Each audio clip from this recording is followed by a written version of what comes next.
نحمده ونصلي على رسوله الكريم اما بعد فاعوذ بالله من الشيطان الرجيم بسم الله الرحمن الرحيم رب اشرح لي صدري ويسر لي امري واحلل عقدة من لساني يفقهوا قولي رب زدني علما اللهم فقهنا في الدين اللهم ارنا الحق حقا وارزقنا اتباعه وَأَرِنَا الْبَاطِلَ بَاطِلًا وَارْزُقْنَا اجْتِنَابَهُ اللهم فقهنا في الدين يا معلم إبراهيم علمني ويا مفهم سليمان فهمني اللهم إني أسألك فهم النبيين وحفظ المرسلين والملائكة المقربين۔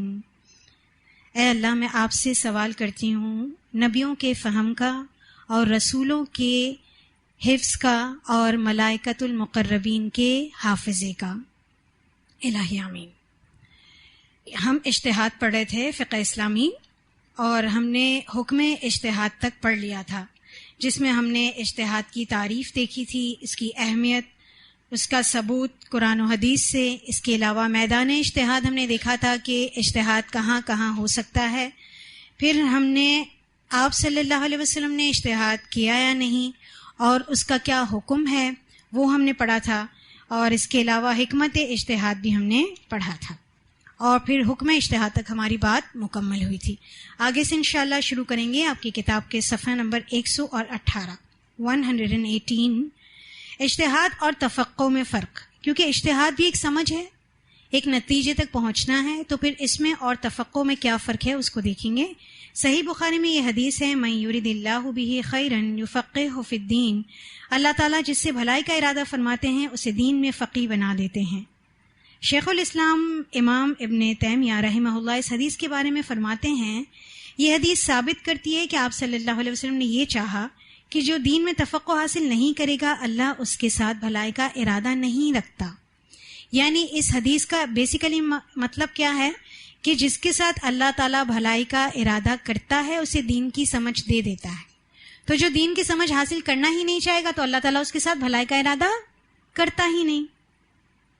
اس سے یہ بھی معلوم ہوا کہ دین میں تفقہ حاصل کرنا فرض ہے، اور دین میں تفقہ حاصل کرنے کا معنی یہ ہے کہ شرعی احکام کو سمعی دلائل سے معلوم کرنا۔ جو سمعی دلائل سے آگاہ نہیں یعنی نا واقف ہے وہ دین میں فقیہ ہی نہیں ہو سکتا۔ اس لیے اجتہاد ایک آلہ ہے، ایک انسٹرومنٹ ہے، اور افتاء ایک تخصص ہے، یعنی ایک کوالٹی ہے، ایک اسپیشلائزیشن ہے۔ نیز مفتی کا فتویٰ ایک اجتہادی علم ہے، اس لیے اس کا مجتہد ہونا ضروری ہے، یعنی فتویٰ دینے کے لیے بھی مجتہد ہونا ضروری ہے۔ سمعی دلائل جس کا ذکر ابھی ہم نے پڑھا، یہ کیا ہیں؟ سمعی دلائل سے مراد قرآن و سنت سے احکام معلوم کرنے کا وہ طریقہ ہے جس میں صحیح ذوق اور عقل سلیم کی گنجائش ہو، مگر فاسد قیاس، وہم و ظن اور باطل رائے کی جگہ نہ ہو۔ اسی طرح مختلف حیلوں اور غیر معقول آزار سے، یعنی آزار عذر کی جمع ہے، کسی بھی قسم کا کوئی حیلہ اس میں شامل نہ ہو، قرآن و سنت سمجھنے میں، اس کا فہم سمجھنے میں، عقل سلیم کو استعمال کرنے میں کوئی حیلہ استعمال نہ ہو، اور کوئی غیر معقول آزار، کوئی غیر معقول یعنی ایسا عقل میں داخل نہ ہونے والا عذر دینا، اس کے ذریعے سے سمعی دلائل کو بھی رد کرنے کا نام فقہ نہیں ہے۔ یعنی کوئی ایسی لاجک دینا جس سے سمعی دلائل یعنی قرآن و حدیث، سمعی دلائل آپ قرآن و حدیث کہہ سکتے ہیں، ایک اور نام آپ کے پاس کہ سمعی دلائل کیا ہے؟ قرآن اور حدیث ہے، کیونکہ سن کر حاصل ہوئے نا، اس لیے ان کو سمعی دلائل بھی کہا جاتا ہے۔ امام ابن تیمیہ رحمہ اللہ اپنے فتاوی میں ارشاد فرماتے ہیں، ان کی کتاب ہے مشہور کتاب، اجتہاد کوئی ایسا کلیہ نہیں، ایسا فارمولا نہیں جو تقسیم در تقسیم کو قبول نہ کرے۔ آپ دیکھتے ہیں فارمولے کا کیا مطلب ہوتا ہے یا کیا اس کا مقصد ہوتا ہے؟ فارمولا بیسیکلی سولوشن کا ایک آلہ، ایک انسٹرومنٹ ہے جس کے ذریعے مختلف مسائل حل کیے جاتے ہیں، مختلف ایکسرسائزز کی جاتی ہیں۔ آپ نے میتھس پڑھا ہوگا اگر تو اس میں کچھ فارمولاز ہوتے ہیں، اور 2+2 بھی کیا ہے؟ از اے فارمولا۔ 2 + 2 4 ہی ہوگا، اس بحاف پر آپ 4 + 4 کو کریں گے، اسی بہاف پر آپ لاکھوں کروڑوں تک کاؤنٹنگ کریں گے. ٹھیک ہے, تو یہ کیا ہے؟ سالو ہونے والی ایک چیز ہے. تو اجتہاد کے بارے میں اس کو اسی طرح سمجھا رہے ہیں کہ اجتہاد کوئی ایسا کلیہ نہیں ہے جو تقسیم در تقسیم کو قبول نہ کرے, یعنی ایسا کلیہ ہے جو تقسیم در تقسیم کو قبول کرتا ہے. ٹھیک ہے جی. یہ ہو سکتا ہے کہ کوئی شخص کسی فن, باب یا مسئلے میں مجتہد ہو اور کوئی کسی دوسرے میں نہ ہو. ٹھیک ہے, یعنی ہر ایک کی اپنی سمجھ لیں کہ فیلڈز ہیں. کسی نے کسی فیلڈ کو اختیار کیا, کسی نے کسی فیلڈ پہ محنت کی, کوئی کسی میں ایکسپرٹ ہوا, اور ہر شخص کا اجتہاد اس کی ہمت اور وسعت کے مطابق ہے. یعنی یہ ضروری نہیں کہ ہر شخص ہر فن مولا ہو یا اسے دیگر فنون کی بھی لازماً مہارت ہو, بلکہ ہر کوئی اپنے اپنے فن میں مجتہد بن سکتا ہے. ایک ماہر لسانیات ہو سکتا ہے تو دوسرا ماہر اقتصادیات. ایک علم الفرائض میں مجتہد بن سکتا ہے تو دوسرا عبادات میں. یعنی سب نے اپنی اپنی فیلڈز کو چن لیا. اکثر مجتہدین ایسے ہی مجتہد ہوتے ہیں. بعض مسالک میں عبادات میں فتویٰ ایک مجتہد کا ہے, قضا میں کسی اور مجتہد کا قابل ترجیح ہے, اور سیر میں کسی اور کا. سیر کہتے ہیں رسول اللہ صلی اللہ علیہ وسلم کے ادوار کے جو واقعات ہیں, جس میں غزوات ہیں یا سرایا ہیں, اسے سیر کہتے ہیں. سیرت النبی پڑھتے ہیں نا صلی اللہ علیہ وسلم, یہ اسی سے ہے یہ لفظ.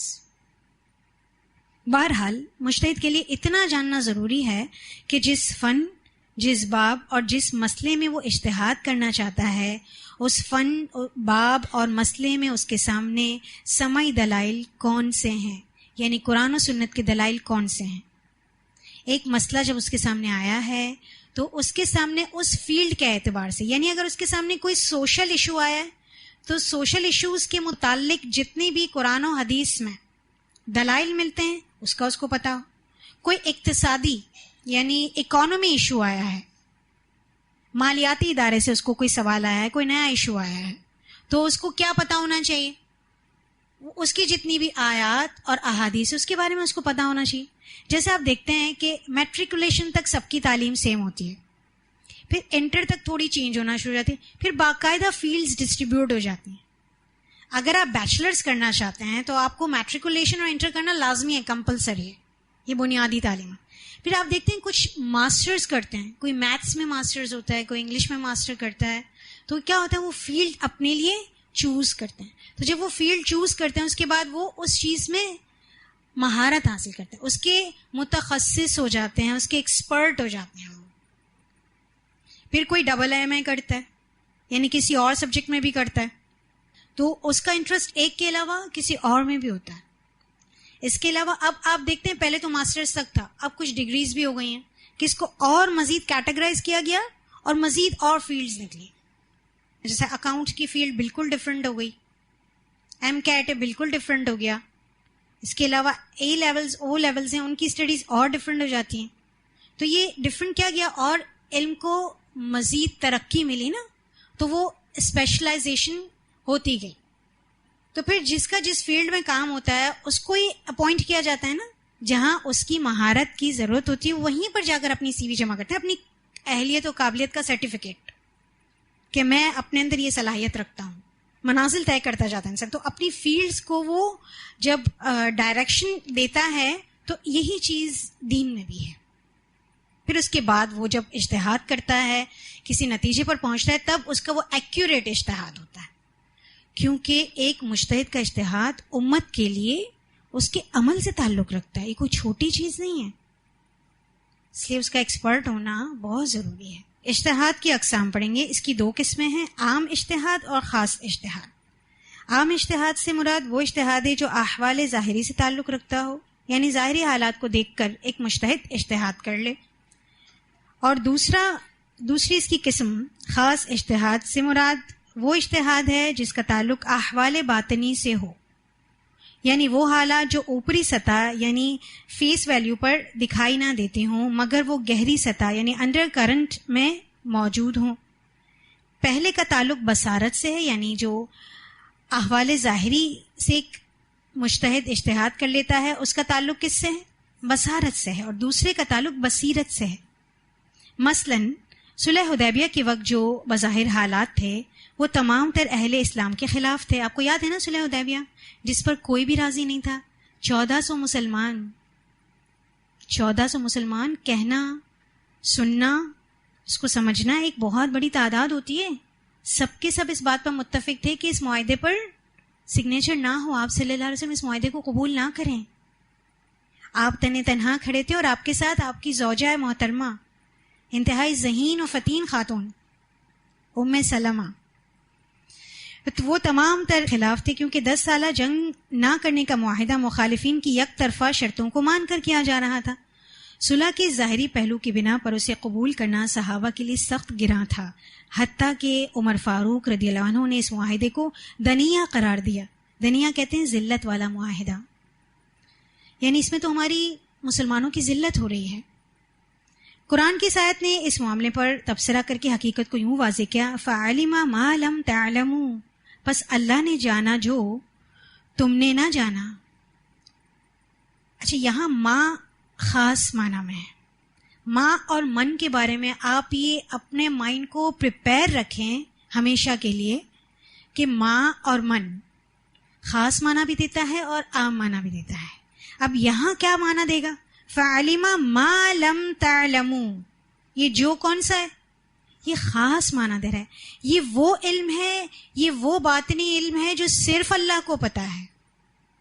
تو یہ خاص ماں کا معنی ہے.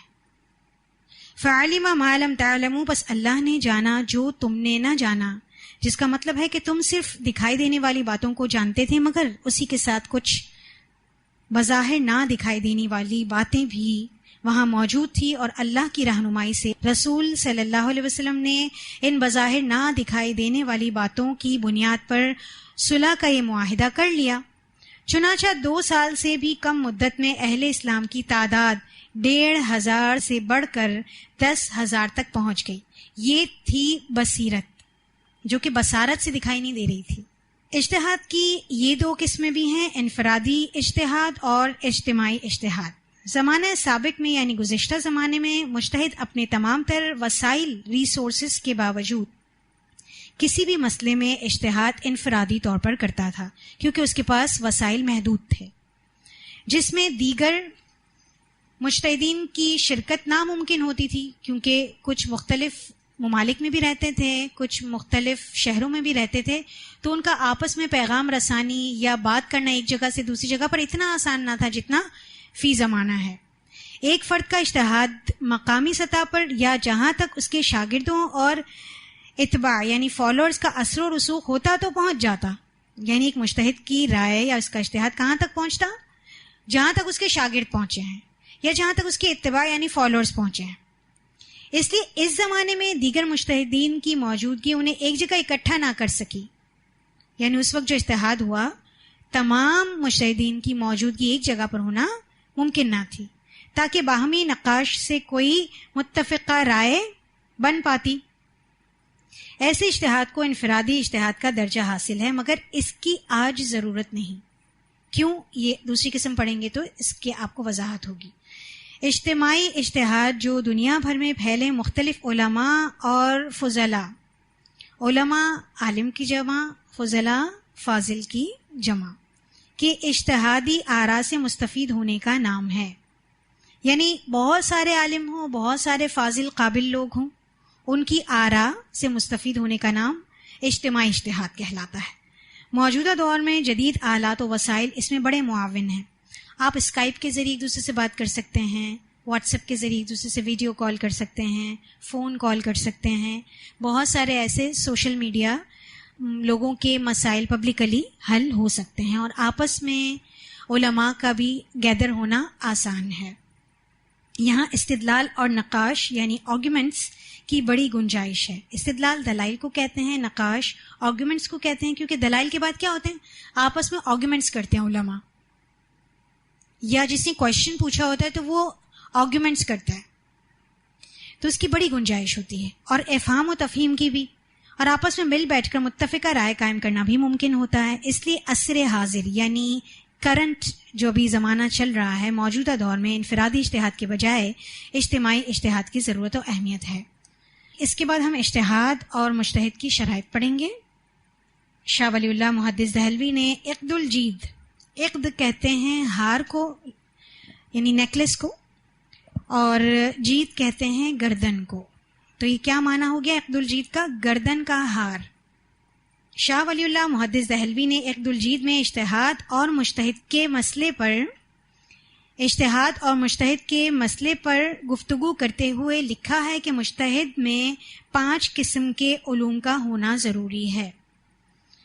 المجتہد من جمع 5 انواع من العلم، علم کتاب اللہ عز وجل وعلم سنت رسول اللہ صلی اللہ علیہ وسلم واقاویل علماء السلف من اجماعہم واختلافہم وعلم اللغت وعلم القیاس. مجتہد وہ ہے جس میں 5 علم ہوں، یعنی 5 علوم کا وہ ایکسپرٹ ہو. کتاب اللہ کا علم یعنی قرآن مجید کا علم، سنت رسول صلی اللہ علیہ وسلم کا علم، علماء سلف کے اجماعی اور اختلافی اقوال. اجماعی اقوال کون سے ہوں گے؟ جس میں سب کا اجماع ہو گیا، اتفاق ہو گیا.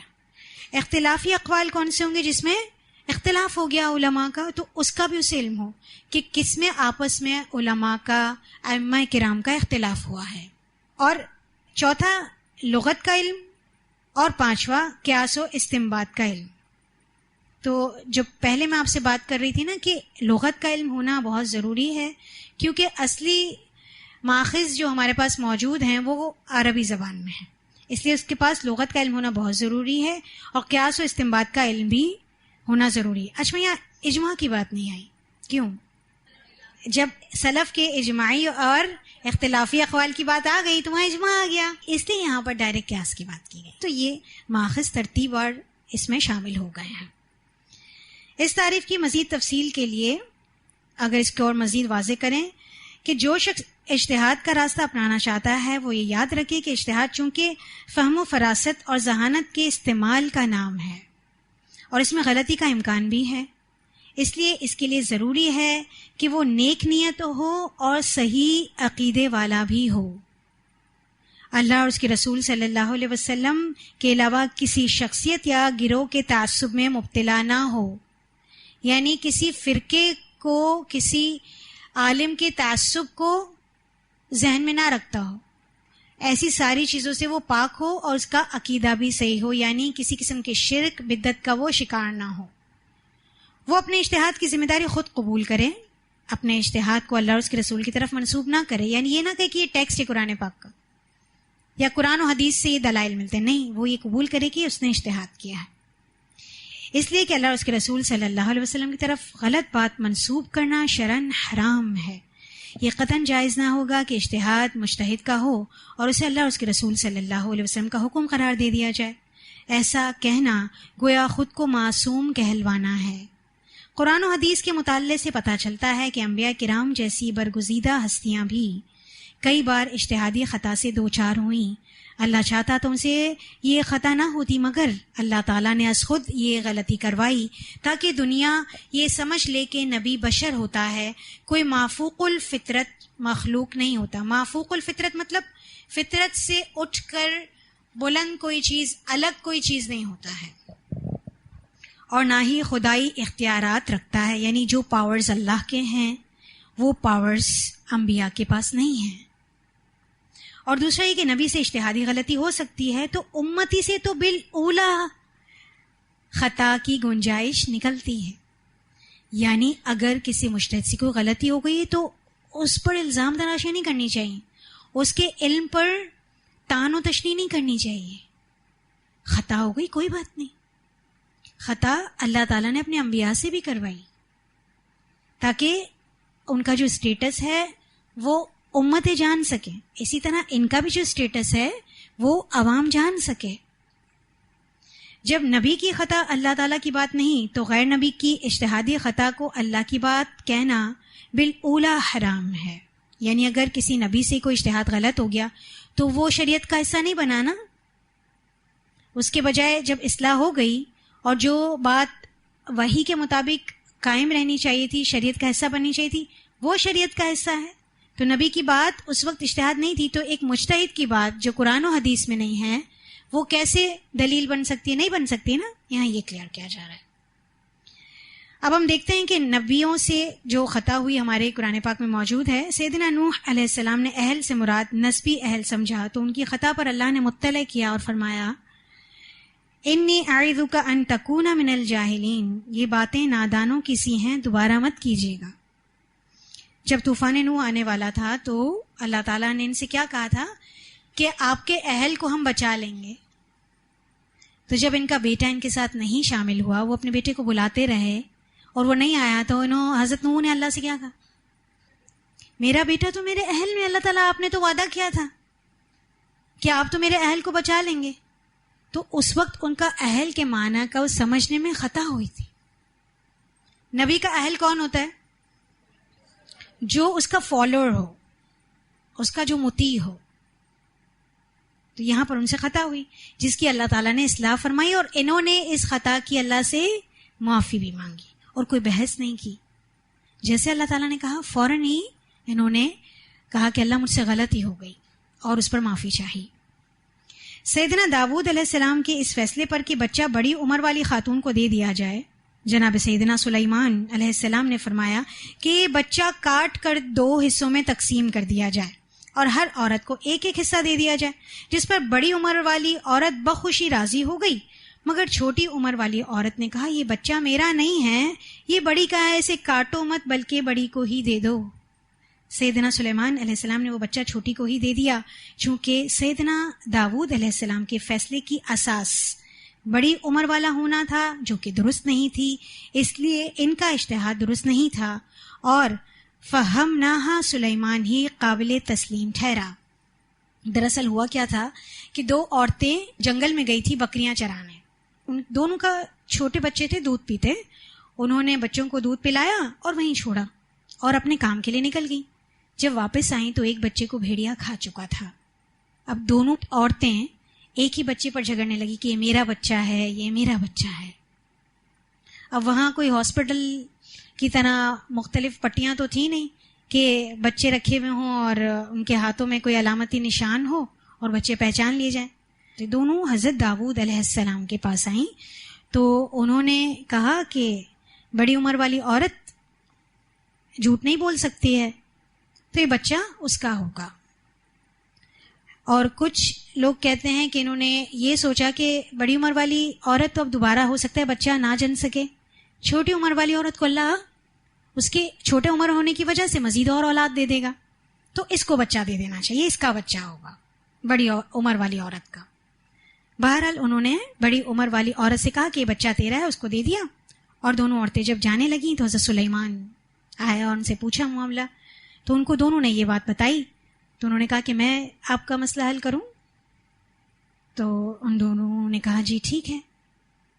بڑے کون تھے دونوں میں سے؟ سلیمان اور داؤد علیہ السلام میں سے داؤد علیہ السلام والد ہیں، اور انہوں نے ہی اپنے بیٹے کو علم سکھایا ہے.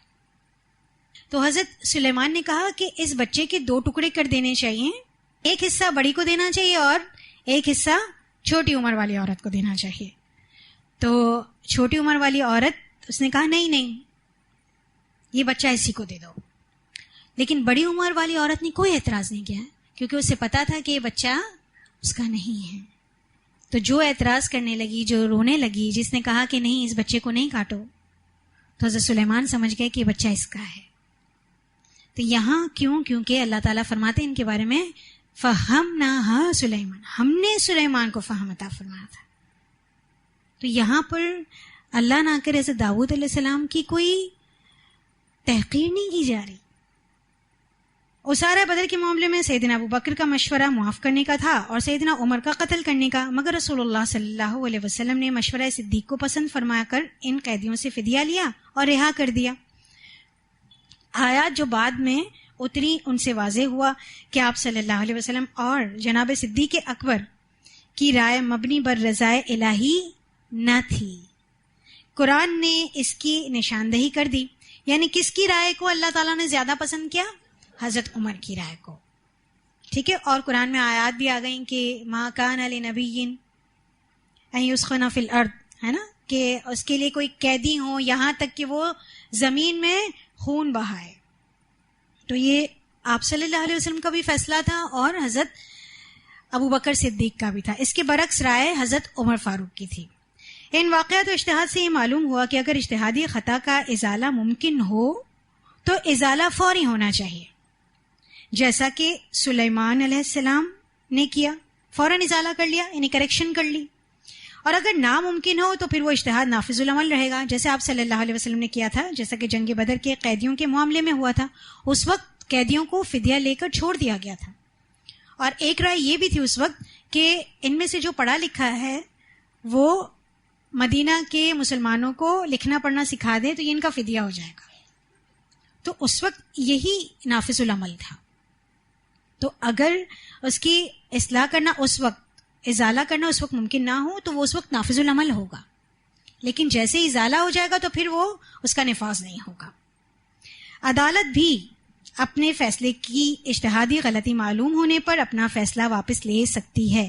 یہ ایک کانسٹنٹ رول ہے کہ اگر کسی وکیل سے، کسی جج سے، کسی بھی عدالت میں کوئی بھی غلطی ہو گئی اور اس کو پتہ چل گیا کہ اس نے غلطی کر لی، تو جب بھی پتہ چل گیا اس کو ضروری ہے کہ وہ اس کا ازالہ کرے، اس کیس کو ری اوپن کر کے اس کو دوبارہ سے سالو کرے. سیدنا داؤد علیہ السلام کی موجودگی میں سیدنا سلیمان علیہ السلام نے اجتہاد کیا، اور جناب رسول صلی اللہ علیہ وسلم کی موجودگی میں شیخین محترمین نے اجتہاد کیا. شیخین محترمین کون ہیں؟ ابو بکر اور عمر رضی اللہ عنہما. سیدنا سلیمان علیہ السلام اور جناب عمر رضی اللہ عنہ کا اجتہاد درست تھا، جبکہ دونوں دوسروں کی نسبت چھوٹے تھے. داؤد علیہ السلام والد اور سلیمان علیہ السلام ان کے بیٹے تھے. علم داؤد علیہ السلام اپنے بیٹے سے بڑھ کر تھے، یعنی حضرت داؤد کا علم زیادہ تھا حضرت سلیمان سے، مگر جزوی فہم میں سلیمان علیہ السلام اپنے والد سے بڑھ گئے، یعنی کسی خاص فیلڈ میں ان کو اسپیشلائزیشن مل گئی. رسول اللہ صلی اللہ علیہ وسلم ہر لحاظ سے، ہر اعتبار سے سیدنا عمر سے بڑھ کر تھے، بلکہ کوئی مقابل ہی نہیں تھا. اور ابو بکر بھی حضرت عمر سے بڑھ کر ہیں درجے میں، احادیث سے ہمیں پتہ چلتا ہے. مگر اجتہادی معاملے میں چھوٹے لوگوں کی رائے مبنی بر ثواب ثابت ہوئی. اس سے ثابت ہوتا ہے کہ ضروری نہیں کہ بڑے امام کی رائے بھی بڑی ہو اور صرف نام کو اہمیت دیتے ہوئے ان کے مقابل کسی چھوٹے کی رائے کو نظر انداز کر دیے جائے. یہ بھی ایک کانسٹنٹ رول ہے. ضروری نہیں کہ ہر مرتبہ بڑا عالم ہی ٹھیک ہو، چھوٹا عالم یا شاگرد بھی ٹھیک ہو سکتا ہے. دیکھا کس کو جائے گا؟ اس کے دلائل کو اور نتائج کو. جو دلائل اور نتائج ٹھیک ہیں اس کو قبول کیا جائے گا. امام ابو حنیفہ رحمہ اللہ مجموعی فہم میں قاضی ابو یوسف سے برتن ہیں. یہ جو قاضی ابو یوسف ہیں یہ ابو حنیفہ کے شاگرد ہیں. اسی طرح امام شافعی اپنے شاگرد امام مزنی سے بڑھ کر ہیں. مگر ہر ایک کے فقہی مسائل کو دیکھا جائے تو بیشتر مسائل میں ان شاگردوں کا فہم اپنے اساتذہ کے فہم سے زیادہ صائب نظر آتا ہے. مثلا قاضی ابو یوسف رحمہ اللہ اپنی کتاب الخراج میں لکھتے ہیں، مال غنیمت کی تقسیم میں امام محترم جناب ابو حنیفہ رحمہ اللہ نے فرمایا کہ جو مجاہد گھوڑے پر سوار ہو اسے 2 حصے ملیں گے، ایک اس مجاہد کا اور دوسرا اس گھوڑے کا. اس کے بعد قاضی صاحب فرماتے ہیں کہ حدیث میں ہے کہ رسول اللہ صلی اللہ علیہ وسلم نے گھڑ سوار کو 3 حصے دیے، ایک حصہ مجاہد کا اور 2 حصے گھوڑے کے. دیکھیں کوئی نیا مسئلہ تو تھا نہیں، جنگیں تو رسول اللہ صلی اللہ علیہ وسلم کے زمانے سے تھیں اور مال غنیمت ملتا بھی تھا اور تقسیم بھی ہوتا تھا، اس لیے اس کی تقسیم نزولی تھی. اللہ سبحانہ و تعالیٰ نے نازل فرمائی ہے تقسیم. رسول اللہ صلی اللہ علیہ وسلم نے گھڑ سوار کو 3 حصے دیے، ایک حصہ مجاہد کا اور 2 حصے گھوڑے کے. امام ابو حنیفہ رحمہ اللہ نے یہ حدیث سن کر مسترد کر دی اور فرمایا لا افضل بہیمۃ علی رجل مسلم، میں کسی چوپائے کو مسلمان مرد پر فضیلت اور برتری نہیں دے سکتا.